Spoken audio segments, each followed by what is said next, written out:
Ladies and gentlemen, our first guest tonight is a big movie star and a talented actress. Her latest film is called The Sheltering Sky, and that opens December 12th. Here she is, Debra Winger. Oh, Debra!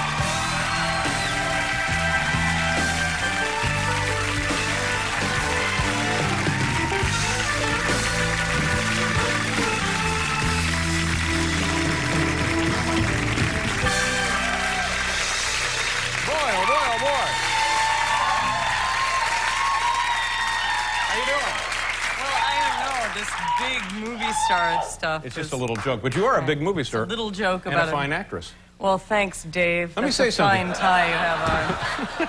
You know, you look great. You look terrific. You say that like, did I look terrible at some point? No, I'll tell you why I said that. I haven't seen you in a long, long time, and when I did see you, it was never for any real length of time. It was always just sort of passing, yes. And this is the first time. I drive fast. Yes, you do. Yeah. But you, man, you look terrific. Well, thanks. I appreciate you being here. The good life. Yeah.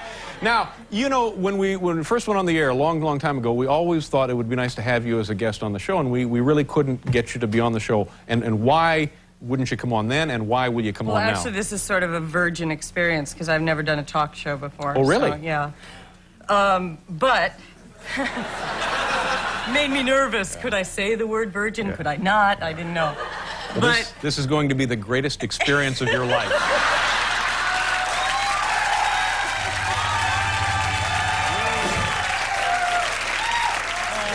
I've heard that before, too, you know. We'll take care of everything. No, I find it, and you know, actually it sort of syncs up with that. I find it sort of humiliating. To be on a talk show? Yes, that too. Yeah. Oh, I see. But now I know recently you were on a show. Don't you find it humiliating? I mean, for yourself, you have to do it every night. Show business in general, I find humiliating. Yeah. I mean, I talked to your producer. He said it was humiliating for him every night. Yeah. Well, that's a whole other set of circumstances for him. But now you were in France, you were in Paris, and you were on a show there, I'm told, right? I was on a talk show in Paris. We all sort of went ensemble, Bernardo Bertolucci and Jeremy Thomas and John Malkovich. And, you know, they said, we're going to do the premiere, you know, talk show in Paris, so I thought it was like Dave Letterman. But no, no, no. Au contraire. It was very serious. Frederick Mitterrand has this talk show. And is he related to Francois? Well, you know, it's sort of inbreeding. Oh, yeah. It's not. That was French, yeah. It's a joke. It's a joke. This is a show about jokes, right? Yeah. And there is nothing funnier than inbreeding, so we're right on the... I'm sure you wouldn't know from personal experience. No, no. I don't know. Anyway, I think he's a nephew or something. Illegitimate, but no. Anyway, in the show, it was all very serious, and this sort of, you know, intelligentsia discussing the film, and Paul Bowles and Jane Bowles and Allen Ginsberg was on the show, and, you know, I mean, it was really heavy, and it was all in French, so I had, like, this earphone, you know. And then they came to me, and he asked me about acting in the film, and I said, well, you know, Frederick, I just think that acting is basically a humiliating experience. And he sort of got this look on his face, and he said, yes, this is also a very humiliating experience for me. Yeah. So this is when I first developed this theory about talk shows being humiliating. Because here's a guy who's doing a very well-respected talk show, and he's humiliated. I don't know, but it could be that genetic thing. You just don't know. You don't know what's at play there. Now let's talk just for a second here, if I can indulge myself, like 30 seconds on this. He's going to indulge himself now. No. Is there special music for that? Oh, brother. Oh, brother. Now, you and I have known each other for a long, long time, sort of. Not well. Fringe. And we've had many mutual acquaintances and friends. Yes. I'm trying to establish and pinpoint exactly when we might have met for the first time. Well, I've heard that we have differing opinions about that. I was nobody. I mean, I'm still nobody. No, but please, come on. Then I was nobody, and really nobody cared. Yeah. And I was in a green room somewhere. I don't know where it was. It could have been at a television show? Well, I thought it was a television show, but it could have been a comedy club. Right. I was lugging around props.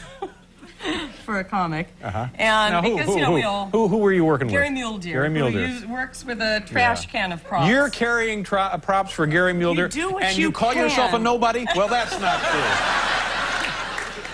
do what you can. I mean, I was a struggling comic and a struggling actor. I was just struggling. Let's just. But it was fun, wasn't it? Kind of exciting in those days, just fun being there. Well, I think there were a lot of people around that have since, like, you know, they've weeded out. I go back to those clubs and find it a little bit depressing these days. But then there, you know, you were around, and Robin Williams was starting, and Freddie Prinze I used to work with, and so I do these little bits every once in a while. But when I wasn't doing these little bits, I was like helping other people out. And sometimes I would write lines that I couldn't really deliver because they wouldn't accept them coming out of my braces and, you know, my mouth. So you were backstage with your then wife. Right. And you were pacing it. I'm sorry. I know I'm opening myself up to... No, that's all right. I mean... But no, I mean, we all know about broken marriages. Anyway, so you were pacing, and you were very nervous, and you seemed to feel confident that you could, once you got going, that you were going to be okay, but you didn't have an opening line. I said something, you said, oh, that's good. I said, that'll be $20, and we laughed about it. What was the line? Do you remember? No, of course, if I could remember, I would have collected. But I figure now with appreciation, like if you look at something that cost $20 then, right now it's about $200. We're looking at a $200 value, exactly. So it depends on how long you want to let this go on. Well, if there were any proof to substantiantiate this, I know, I'll have to come up with my ex-wife. Hey, Mule Deer. Mule Deer and your ex-wife would be great. She could come in with a trash can. Gary then and now is one of the funniest guys doing stand-up. Oh, he's great. Yeah. Are you still in touch with him at all? No, but, you know. See, now I remember... I called him once to carry my props. He was insulted. What was that? That's pretty funny. But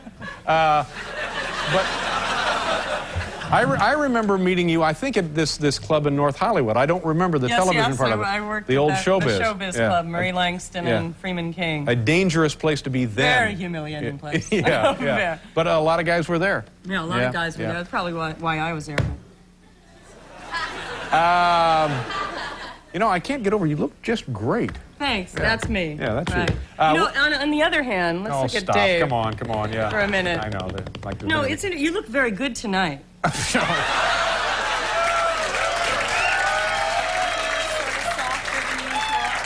you actually brush it tonight? It's the humidity plays hell with this toupee. No, I noticed that you really sort of made an effort tonight, but I did watch the show last night. All right, okay. That was really something. Hey, we have to do a commercial so we can continue this kind of fun. We'll be right back.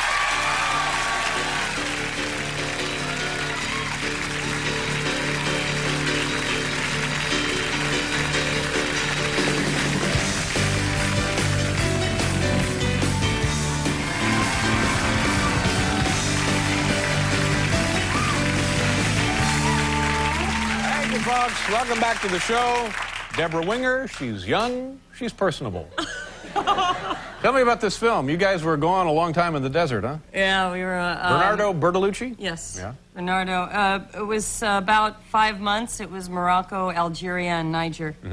And Sahara Desert. Must have been very exciting, a very exotic experience for everybody. It was great. I've always been drawn to the desert, so for me it was great. Yeah. Now, when you go on a trip like that, is it just you? Is it you? Can you bring a friend? Do you bring your I bring my son. Brought your son. Yeah. How old is the boy? He's 3.5, Noah, and he goes where I go. So far that's not a problem. He wants to go, and we had a good time. I was a little nervous going, and so I probably overpacked.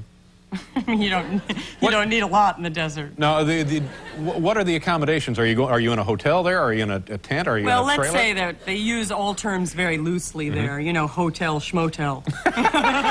Sort of the poetic approach. They call it a schmotel there in Algeria. The Algerian word is schmotel. I didn't realize that. Yeah. So, when you say you took too much, you overpacked, what kind of stuff? How do you even know? Well, I thought, I didn't know. You know, I took a lot of food because my baby, you know, I wanted... Special kind of food? I took Jiffy Pop, which because I knew I'd want popcorn, and I didn't know, I was ignorant, I didn't know if they had popcorn.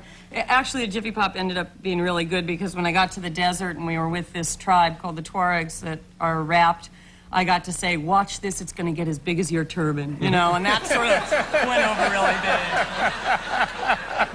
big. And it worked, you know. I think that was the line you were trying to sell me years ago. I think that was it. But was it a good experience for you and your son? I didn't try to sell it to you, by the way. I wanted to buy it. You used it. Oh, I used it, and then you tried to collect. Yeah. Did your son enjoy his experience? He had a great time. Biggest sandbox in the world. Yeah. And you were there 3 months? 3 months. And you know, would you I tried to get like packing lists from people, because I remembered, Dustin Hoffman was there with Ishtar. Not that I wanted to relate to that film at all, but he was in the desert with children, for a So long he would know. He had that experience. So I called, his secretary, and she sent me over their packing list. Well, I mean, I wasn't going to take a pair of roller skates to Morocco. I just didn't see the need. But yeah, so I tried different things, and it turned out great. All right, now we have a clip here from the film. Why don't you tell us what you need to tell us to look at this? There was another clip. I don't know. I think I know which clip. Let's start with the cast. You're in it. John Malkovich. John Malkovich, Campbell Scott are the American actors, and then there's Timothy Spall and Jill Bennett, English, very fine actors, and Eric Vaughan, who plays Belkacem, my Tuareg lover. Are there Bedouins in the film? Bedouins? Well, Bedouins are not exactly from that area. They're Tuaregs. Tuaregs. Tuaregs. They're a tribe in Niger, a nomadic tribe. Lovely, lovely people. I think I would have gone with the Bedouins. They're called the Blue Men. Yeah, you. Anyway, this is a scene, I think, between Campbell Scott and I. He plays sort of there's 3 of us traveling. Malkovich plays a character named Port. I play Kit Moresby. And he plays Tunner, and we're traveling. He gets me drunk, and I don't know what happens after that. This is the beginning of the big adventure. This is the end of the big adventure. The end. Not the end of the movie, but the end of this part of the movie. Oh, this is so confusing. I'm in it. Okay, all right, here we go. We'll clear this up right after you take a look at this, folks.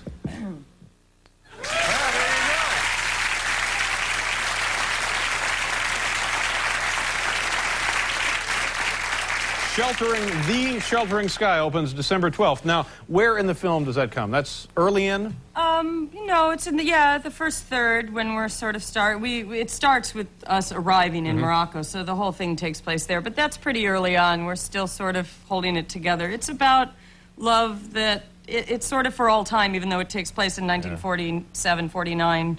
And that it's a relationship that has a hard time working, which a lot of people can relate to. I think so. I think most adults. Yes, ma'am.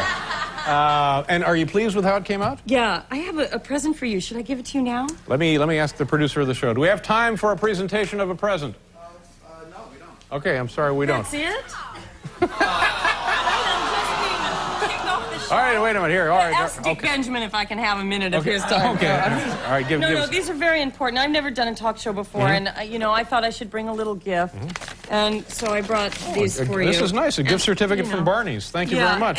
But I think I think if you read the letter, because this will explain a little bit and that's sort of, it's not, it's nothing personal. It's just that here, this says, yeah. Oh, this gift certificate entitles you to a complete makeover from our image consulting department.